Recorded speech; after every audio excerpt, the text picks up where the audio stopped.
ሰላም ጤና ይስጥልኝ ክብራትና ክብራን ውድ የዩቲዩብ ቤተሰቦች እንደምን አላችሁ? ዛሬ እንግዲህ በሌላ ቪዲዮ ተገናኝተናል። ዛሬ በዚህ ቪዲዮ ላይ እንግዲህ የምንመለከተው ስለ አይረን እጥረት ነው።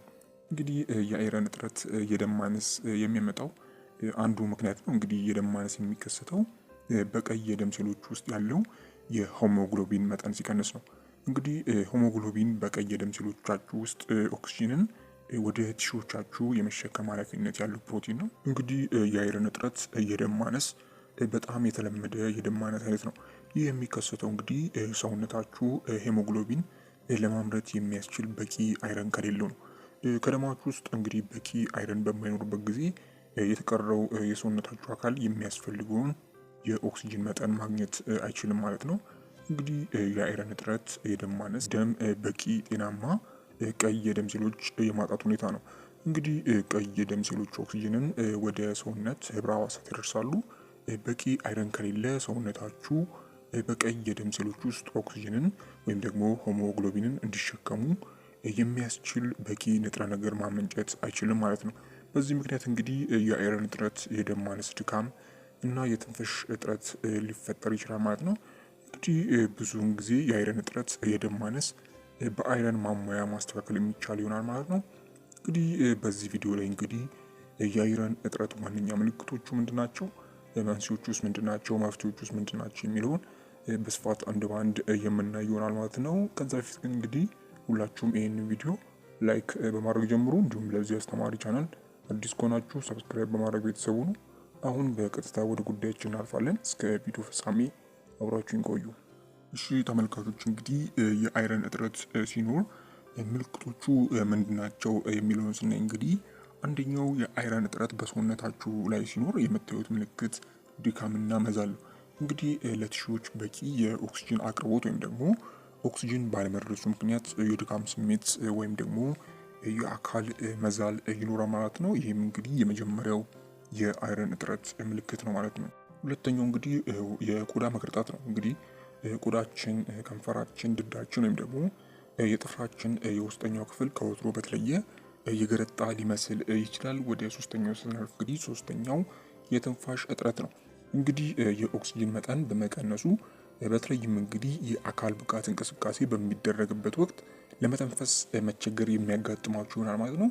ይህም እንግዲህ ከአይረን እጥረት ጋር ተያይዞ የሚመጣ ነው ማለት ነው። ወደ አራተኛው ስናልፍ እንግዲህ አራተኛው የማዞር ወይም ደግሞ የራስ መቅለል ስሜት ነው። እንግዲህ በተለይም በድንገት ተነስተን ስንቆም የማዞር ወይም ደግሞ ራስን የመሳት ስሜት መሰማት ሌላኛው የአይረን እጥረት ምልክት ነው ማለት ነው። አምስተኛው እንግዲህ የእጅና የእግር መቀዝቀዝ ነው። እንግዲህ ከልብ ርቀው በሚገኙ የሰውነት ክፍሎቻችን አካባቢ ደካማ የደም ዝውውር በሚኖርበት ጊዜ ብርድ ብርድ የሚል ስሜት እንዲሰማ ሊያደርግ ይችላል። በተለይም እንግዲህ በእጅና በእግር ላይ መቀዝቀዝ የሚሰማ ከሆነ ዋነኛው የአይረን እጥረት ምልክት ነው ማለት ነው። ወደ ሌላኛውና ስድስተኛው ስናልፍ እንግዲህ ስድስተኛው ራስ ምታት ነው። እንግዲህ ብዙ ጊዜ አንጎላችን በቂ ኦክሲጅን በማያገኝበት ጊዜ የሚከሰት ተደጋጋሚ የራስ ምታት ወይም ደግሞ ማይግሪን ይኖራል። ይህም ከአይረን እጥረት ጋር ተያይዞ የሚመጣ ነው ማለት ነው። ሌላኛው እንግዲህ የአይረን እጥረት ምልክት እንግዲህ የልብ ምት መፍጠን ነው። እንግዲህ ልብ በቂ ኦክሲጅንን ለመልቀቅ ከአቅም በላይ በምትሰራበት ወቅት መደበኛ ያልሆነ ወይም ደግሞ ፈጣን የልብ ምት ሊያጋጥም ይችላል። ስለዚህ ይህም አንዱ ከአይረን እጥረት ጋር ተያይዞ የሚከሰት ምልክት ነው ማለት ነው።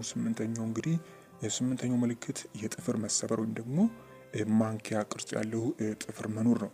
እንግዲህ ደካማ፣ ቀጭን ወይም ደግሞ ያልተለመደ እንግዳ ቅርጽ ያለው ጥፍር የአይረን እጥረት እንዳለብን የሚጠቁሙ ናቸው ማለት ነው።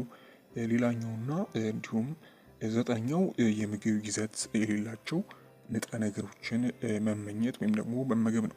እንግዲህ እንደ ቆሻሻ፣ በረዶ ወይም ደግሞ ቾክ ያሉ እንዲህ ልብ ሊባሉ የማይገቡ ወይም ደግሞ አስገራሚ ያሉ ንጥረ ነገሮችን የመመገብ ፍላጎት የተለመደ የአይረን እጥረት ምልክት ነው ማለት ነው።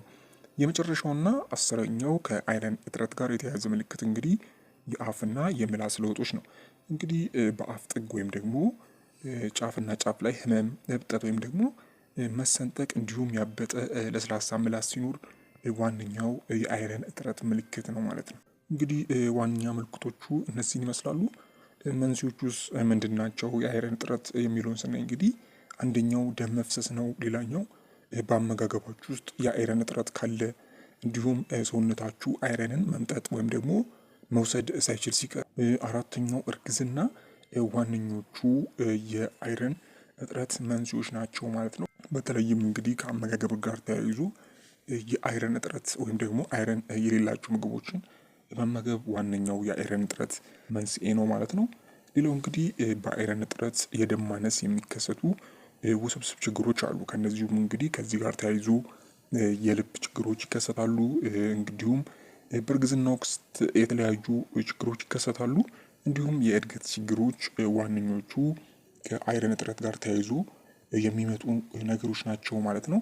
በአጠቃላይ እንግዲህ የአይረን እጥረትን ለመከላከል ምን ማድረግ ያስፈልጋል የሚለው እንግዲህ የመጀመሪያው በአይረን የበለጸጉ ምግቦችን በመምረጥ የአይረን እጥረት፣ የደም ማነስ አደጋን መቀነስ ትችላላችሁ። እንግዲህ በአይረን የበለጸጉ ምግቦች የምንላቸው ቀይ ስጋ፣ የአሳማ ስጋ፣ ዶሮና እንዲሁም የዶሮ ተዋጽኦዎች፣ አሳዎች፣ ባቄላ፣ እንደ ስፒናች ያሉ ጥቁር አረንጓዴ ቅጠላማ አትክልቶች፣ ዘቢብ እና አፕሪኮት ያሉ የደረቅ ፍራፍሬዎች፣ ዳቦዎች እና ፓስታና አተር በአይረን የበለጸጉ ምግቦች ናቸው። እንግዲህ ማወቅ ያለባችሁ ሰውነቶቻችሁ ከሌሎች ምንጮች ጋር ይልቅ ከስጋ ጋር ብዙ አይረንን መውሰድ እንደሚችሉ ማወቅ ይኖርባችኋል።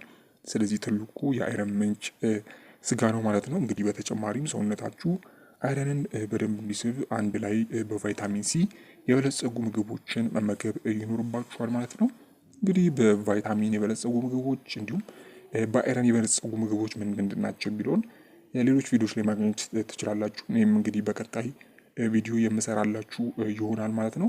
እንግዲህ እናንተም ወይም ደግሞ የሚያውቁ ሰው እነዚህ ምልክቶች ከላይ የነገርኳችሁ የሚታይባችሁ ከሆነ ምርመራ እና ተገቢውን ሕክምና ለማግኘት የጤና ባለሙያ ወይም ደግሞ ሐኪም ማማከር ይኖርባችኋል ማለት ነው። እንግዲህ ውድ ቤተሰቦች ለዛሬ የነበረ ሆፕ በዚህ ቪዲዮ ላይ ጠቃሚ መረጃ እንዳገኛችሁበት ሀሳብ እንዲሁም ጥያቄ ካላችሁ በታች በኮሜንት ማስፈሪያው ላይ ማስቀመጥ የምትችሉ ይሆናል ማለት ነው። እስከ ቪዲዮ ፍጻሜ አብራችሁን ስለነበራችሁ እጅግ በጣም አመሰግናለሁ። ፈጣሪ ያክብርልኝ። በቀጣይ በሌሎች ቪዲዮዎች የምንገናኝ ይሆናል። እስከዛው በያላችሁበት ፈጣሪ ሰላሙን ያብዛላችሁ። ደህና ሁኑ።